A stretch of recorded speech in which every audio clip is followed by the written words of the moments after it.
Hello everyone, एक बार फिर आप लोगों का हार्दिक स्वागत है मेरे चैनल अब फिल्मी रिव्यू विद केएस पर। आज हम बात करेंगे कोरा कागज फिल्म के बारे में। जय बद्री और विजय नंद की फिल्म आई थी जिसका एक गाना बड़ा फेमस है, मेरा जीवन कोरा कागज कोरा ही रह गया। तो इस फिल्म से जुड़ी कुछ बातें आपके साथ शेयर करने जा रहा हूँ। तो सभी को मेरी प्यार भरी राम राम, नमस्ते, सत श्री अकाल, गुड मॉर्निंग, आदाब, जय जिनेंद्र। फिल्म कोरा कागज आशुतोष मुखोपाध्याय के बांग्ला उपन्यास पक सात पाके बाधा पर आधारित थी। इसी नाम से इस उपन्यास पर बंगाली भाषा में पहले ही एक फिल्म बन चुकी थी। उस फिल्म में सुचित्रा सेन व सौमित्र चटर्जी ने मुख्य भूमिका निभाई थी।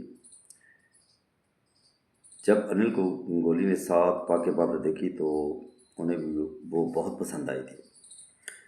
उन्होंने तय किया कि जब भी किस्मत उन्हें मौका देगी तो वह इस फिल्म को हिंदी में जरूर बनाएंगे।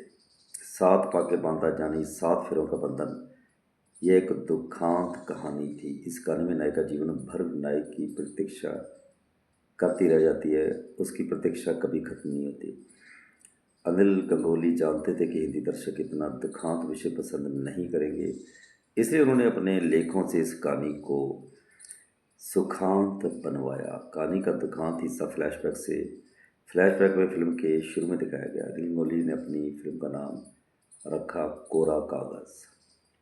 सात पाके बांधा में एक भी गीत नहीं था, लेकिन कोरा कागज में तीन गीत थे। सात पाके बांधा की अंतहीन प्रतीक्षा फिल्म कोरा कागज में पति पत्नी के अलगाव और पुनर्मिलन की कहानी बन गई। कोरा कागज का निर्माण इसके निर्माता व निर्देशक दोनों के लिए चुनौतीपूर्ण था। इस फिल्म के निर्माता थे सनत कोठारी, वह एक व्यवसायी थे। उस वक्त उन्हें फिल्म निर्माण का बहुत खास तजुर्बा भी नहीं था, यानी नए नए निर्माता थे।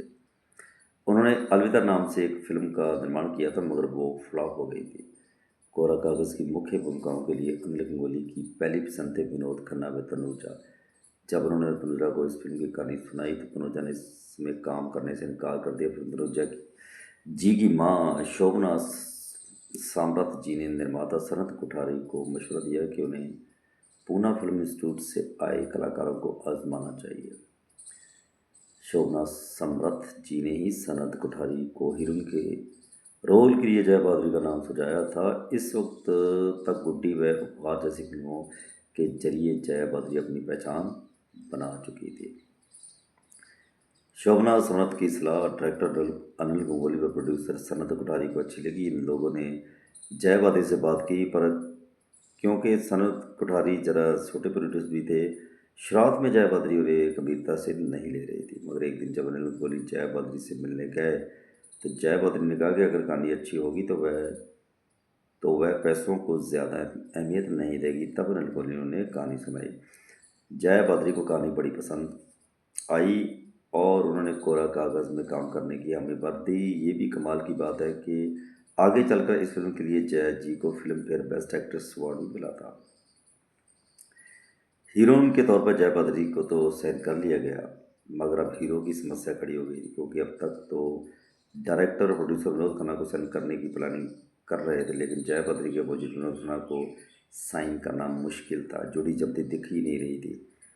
इन दोनों की एक और वजह थी, विनोद खन्ना उस वक्त अधिकतर खलनायकी वाले किरदारों में ही फिल्मों में नजर आते थे। एक संवेदनशील प्रोफेसर के रोल में विनोद खन्ना जचते ही नहीं, इस पर संशय था। उन दिनों पूना फिल्म इंडस्ट्री से कई लड़के नाम बना रहे थे, मगर उनको साइन करने का प्रयास करते तो फिल्म का बजट डगमगाने का खतरा हो जाता। किसी नए और अनजान चेहरे को लिया जाता तो फिल्म ना चलने का खतरा बना रहता। इसी दौरान किसी ने अनिल गंगोली को विजय नंद का नाम सुझाया। अपने भाई देवनंद की फिल्म तेरे मेरे सपने में विजय नंद ने भी अभिनय किया था और विजय नंद बहुत प्रभावी नजर भी आए थे। अनिल गंगोली को लगा कि प्रोफेसर के किरदार में विजय नंद जम जाएंगे। जब विजय नंद को इस फिल्म के बारे में बात करने के लिए फ़ोन किया गया तो उन्हें लगा कि शायद अनिल गंगोली उनसे किसी फिल्म का डायरेक्शन करना चाहते हैं, इसलिए उन्होंने कहा कि फ़िलहाल मैं कोई फिल्म डायरेक्ट करने की स्थिति में नहीं हूँ। मगर जब अनिल गंगोली ने बताया कि फिल्म डायरेक्ट नहीं करनी है, फिल्म में हीरो के तौर पर काम करना है, तो विजय नंद बहुत खुश हुए। उन्होंने अनिल कोहली और सनत भंडारी से कहा, चलते चलते आप मुलाकात कीजिए, मैं आपका इंतज़ार कर रहा हूँ। जया बादरी को जब पता चला कि विजयनंद को हीरो लिया जा रहा है तो वो बहुत खुश हुई, क्योंकि वो भी विजयनंद की प्रतिभा प्रतिभा की कायल थी और उसके साथ काम करना चाहती थी। यूं कोरा कागज़ के दोनों मुख्य कलाकार साइन कर लिए गए। फटाफट अन्य कलाकारों का चयन भी कर लिया गया। ये कलाकार थे A.K. हंगल, अचला सचदेव, नाजनीन, दिनेश हिंगू, देवेंद्र वर्मा, रमेश देव, सीमा देव, सुलोचना लाटकर, अरविंद राठौर व मास्टर शाहिद।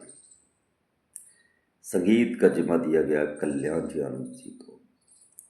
MG अफजल के लिखे कुल 3 गीत ही इस फिल्म में हैं। हालांकि पहले सिर्फ 2 ही गीत रखे जाने की योजना थी, क्योंकि 2 गीतों की सिचुएशन ही इस फिल्म में थी, लेकिन गीत मेरा पढ़ने में नहीं लगे दिल कल्याण जी आनंद जी ने इस फिल्म में रखवाया। एक दिन कल्याण जी बाई ने कोरा कागज़ के डायरेक्टर प्रोड्यूसर अनिल बंगोली, सनत गुटारी को बुलाकर ये गीत सुनवाया और कहा कि इस गीत को अपनी फिल्म में रखिए, क्योंकि ये गाना जरूर हिट होगा।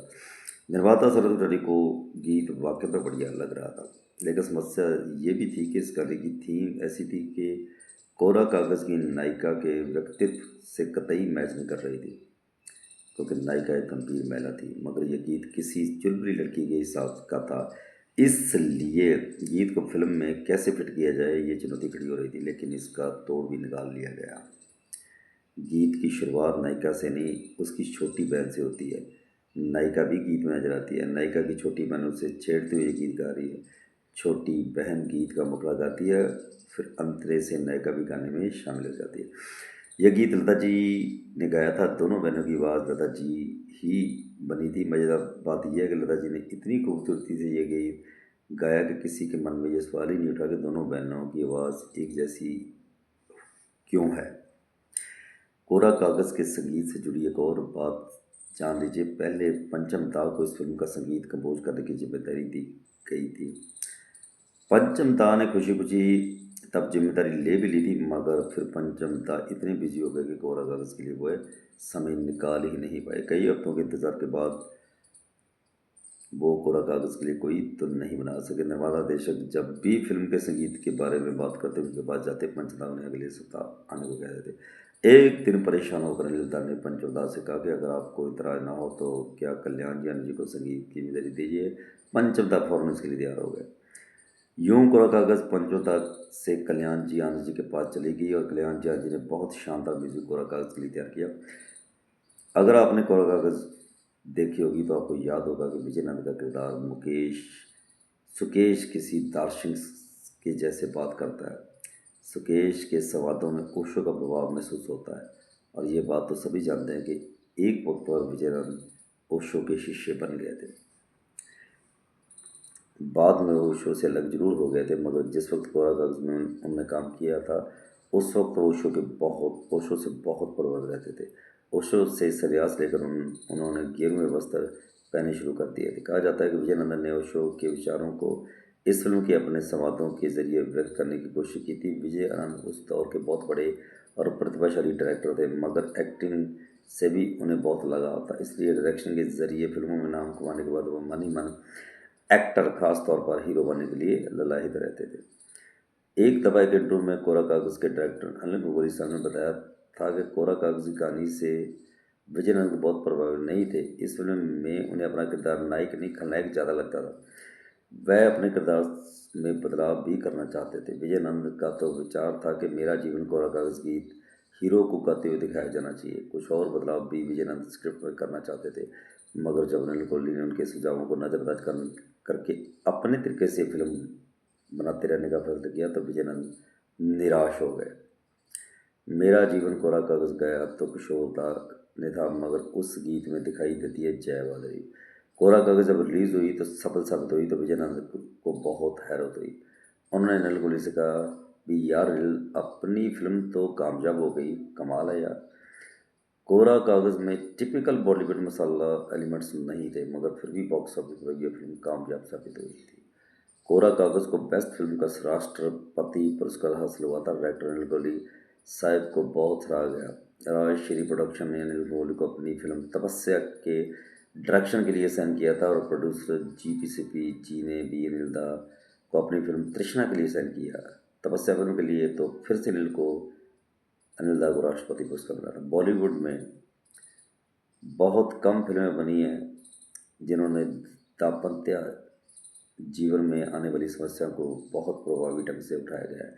कोरा कागज़ उन चंद फिल्मों में से एक है। जब आज इस फिल्म के 52 साल पूरे हुए हैं। 10 मई 1974 को कोरा कागज़ रिलीज हुई थी। तो ये वीडियो उसी के बारे में है। तो उम्मीद है कि आपको इस फिल्म से जुड़े अननोन फैक्ट्स, इस फिल्म का ट्रिविया, बॉक्स ऑफिस रिपोर्ट पसंद आई होगी। उम्मीद है कि आप आगे भी मेरी वीडियो देखते रहेंगे और वीडियो देखने पर कमेंट प्लीज़ जरूर किया करें। Thank you very much for watching my video.